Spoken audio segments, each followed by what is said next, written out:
Baxwal Jirde weeraryahankii naafeeyay shabaqyada xulalka gobolada Puntland ee sida safmarka u gilgilay gool kasta kaasoo gibi ahaanba derderay gool ilaaliyaashii uu wajahay kana urursaday ciyaaraha Puntland tiro 8 gool ah oo wadar ahaan tirsiga goolasha ugu badan ninka haysta ka dhigaysa ayaa guushii shalay ee gobolka Highland kadib waxa la gudoonsiiyay kabta lagu abaalmariyo weeraryahanka lugtiisa libinta ku keensada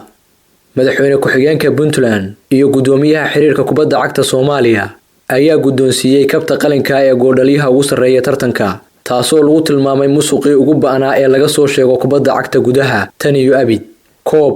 bilado kab iyo balandoor birqaya ayaa la gudoonsiiyay kuwii ugu mudnaa sida uu qabo xiriirka kubadda cagta adduunka ee FIFA kabaha dahabka ayaa la siiyay ciyaaryahanka ugu goolasha badan tartanka waana sababta uusan Baxwal Jirde u filanayn kabta qalinka ee la gudoonsiiyay weeraryahanka shabaqa dariska la ah iyo kabtanka gobolka Sanaag Baxwal Jirde oo la hadlay laanta afka Soomaaliga ee BBC-da waxa uu sheegay in laga been abuurtay oo warbaahinta la marsiiyay inuu hantay kabta dahabka muuqa koobkii uu la hoyday gobolka Highland ayaa judii horeba laga bidhaansaday inaan dhaqaale badan lagu maalgelin tartankan waxa dadka qaar ay si ogaayeen inaan la bixin doonin abaalmarin dahaba balse sharciga ciyaaraha adduunka ayaa qaba in la dhiibo gacan kab iyo koob dahaba ciyaartoyga Baxwal Jirde markii labaad ayuu tirsanayaa in ciyaaraha Puntland lagu dulmiyay sanadkiina weydaartay waxa loo soo xulay xulkii Puntland ee tagay Muqdisho isagoo loo diiday inuu soo caga dhigto garoonka Engineer Yarisow tababarihiisii ayaan u arag xidig muhiim u ah xulka Puntland inuu dalku soo kabanayo iyo inay duruufo dhaqaale taagan yihiin ayaa keenaysa inaan sida ugu habboon loo maalgelin ciyaaraha balse xiriirka kubadda cagta adduunka ee FIFA ayaa ballan qaaday bixinta dhaqaalaha ku baxa ciyaaraha qaranka iyo kuwa maxalliga ah waxaana lacag badan lagu bixiyaa Somali Premier League horyaalka ugu weyn Soomaaliya koobka General Daawudka dalka tartanka maamul goboleedyada iyo koobabka dowlad goboleedyada waxaana dhaqaalaha la soo marsiiyaa xiriirka kubadda cagta Soomaaliya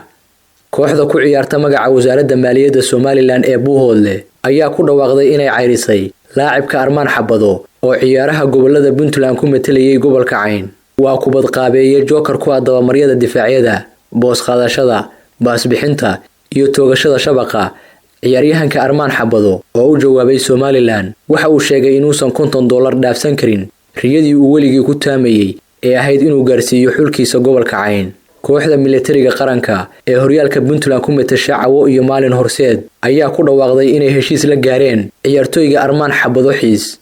kooxdan oo kamid ah kuwa ugu cadcad horyaalka heerka koobaad ee Puntland ayaa safkeeda ku xoojinaysa ciyaartoyga reer Cayn ee bandhiga elqabad kale ku soo bandhigay ciyaaraha Puntland macalinka kooxda militariga ee horseed macalin Cabdulqaadir Niyu ayaa sheegay inay ku faraxsan yihiin la soo wareegida ciyaartoygan Xamse Shiikha ciyaartoyga farsamada cajiibka leh ayaa kaliya adeeg iyo geesinimo muujiyay isagoo caafimaadkiisa halis u galiyay si uu xulka gobolka Highland ugu gacan galiyo koobka gobolada Puntland Xamse Shiikha oo ka duulaya mahmahdii ahayd geesinimo waa in yar oo cagaha dhulka lagu hayo